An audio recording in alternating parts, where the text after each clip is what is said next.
Salamat kayo, Elder, sa pag-introduce. Mayong buntag mga kaigsunan.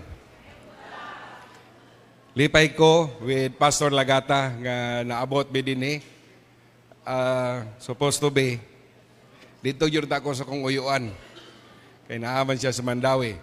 Pero ang CBC, diri man ko gibutang. So ako lang siyang giingnan nga base sa sunod nga panahon. Talagsa raman ta makikuyog sa ato ang uyuan. Sa dili pa nako sugdan ang mensahe, doon natay pinasahi karon mao ang child dedication. So akong tawgon ang mga ginikanan sa paganhi dinhi sa tubangan. Si Zion Sanchez, ang iyang mga ginikanan apil sa bata.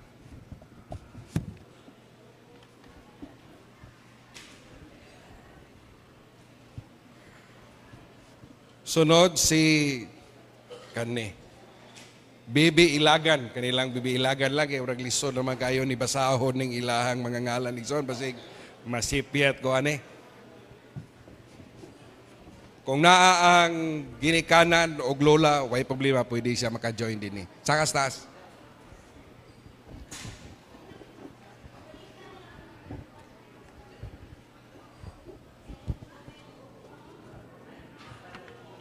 Then, si Bibi Briones. Napaisa? Okay, paulahi lang niyo niya ang kuan. Ramonal. Ay, additional. Okay, pwede lang sakad din eh. Tola na buhatan o certificate after. Kasi ngalan. Plido lang. Diaz, okay. Bibi Diaz, kauban po siyang magirikanan. Pwede mo sakad rin. Abi niyo, memorable kining akong pag-anhi din eh. First time ko nga maka-officiate sa child dedication. First time pag yun, mag-officiate og Santa Sina, din sa Visayas. Mao na nga, di ko kalimot ninyo. I hope di po mo kalimot. No, kay first time ni, pero merong first time ni, nga napadyo isa. Okay. Panalangin kayo ni. Bulahan ang katawan sa Ginoo. Sidinyo. Daghang sidinyo dito sa Western. At tubangon sa Monaco, diri mo dapit. Okay. Bulahan mo sa tanang bulahan. Kay daghang nangandoy og anak, bisag unsa na lay gibuhat, wa gyud ka anak. Pero kamo gisaligan o gipialan sa Ginoo og mga kabataan.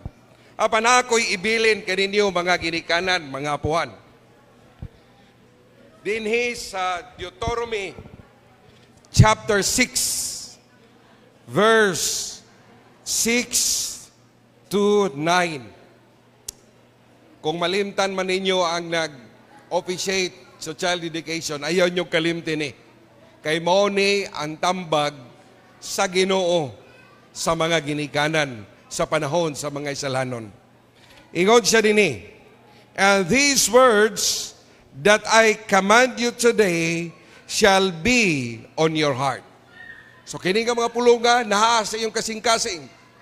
O gani nag-ingon siya, you shall teach them diligently to your children. Teach them diligently. And shall talk of them when you sit in your house, and when you walk by the way, and when you lie down, and when you rise. You shall bind them as a sign on your hand, and they shall be as frontlets between your eyes. You shall write them on the doorpost of your house and on your gates.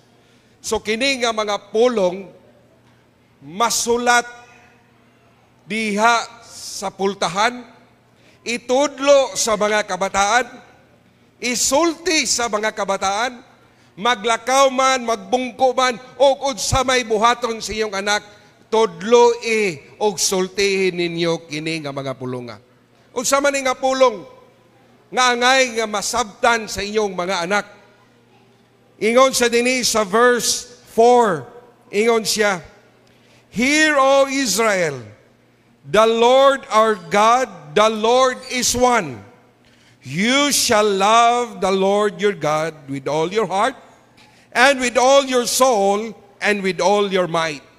Ang gusto day sa Ginoo, nga masabtan sa inyong anak, ang gugma sa Dios, o kining gugma sa Dios, manaak kanila.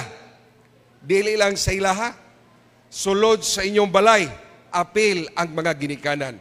In other words, the love of God maoy sentro sa inyo nga puluyanan. Kay the love of God, it reflects the 10 commandments of Jesus Christ. Kay kung inyong isummarize ang 10 commandments into one word, and that is love. So gugma, kung mawala na bitaw ng gugma ninyo sa Ginoo, maginahinay po ang kawala sa gugma sa banag asawa. Magkawala na gani ang gugma sa Ginoo, magkawala po ang gugma sa inyong mga kabataan. So ang gugma sa Dios mo'y sentro sa inyo nga puluyanan. I hope nga dili ninyo i-priority ang mga butang.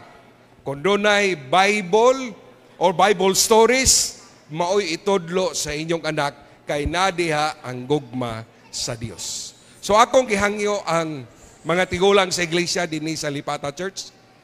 Mga ordained elders, pwede mo musaka dinhi with Pastor Lagata alang sa ato ang child dedication. Pwede mo mabante. Pili lang mo.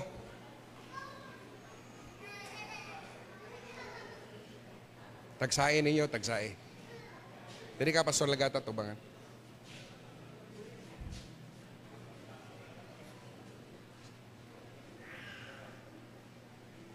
Pwede ninyo ihatag, mas okay. Kung di, kanay kayo, di mo hilak. O, basta di lang mo hilak.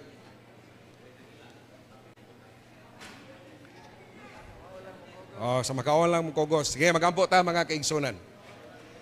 Labing gamhanan, balaan mo nga Dios. Nagpasalamat kami. Gaimong gipakita ng imong iglesia, mintubo, pinaagi sa pagpiyal dining mga kabataan ngadto sa mga ginikanan. Salamat kaayo Ginoo. Nga imo silang gisaligan. Imo silang gitagaan og pribilehiyo aron sa pagtudlo, sa pagsulti, sa pagamuma, sa paggiya, pinaagi sa gugma sa Dios ngadto kanila.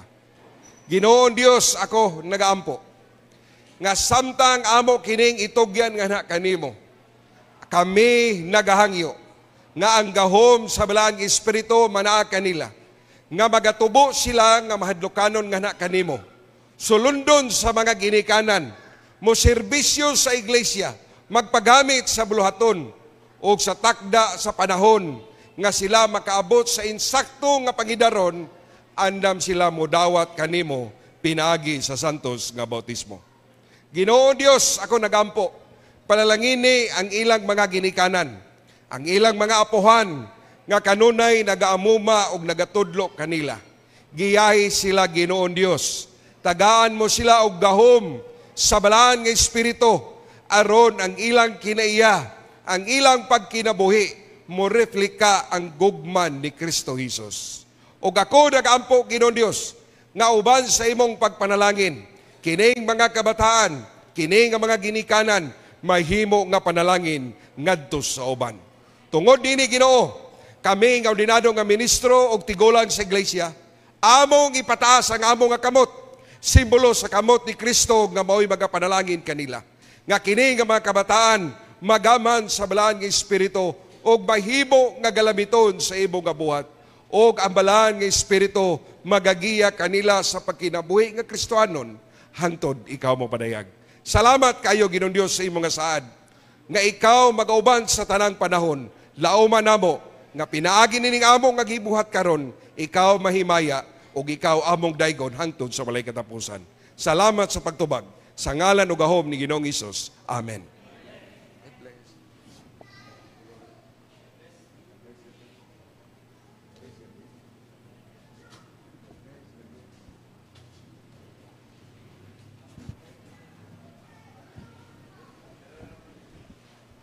Lihog na lang ko ani.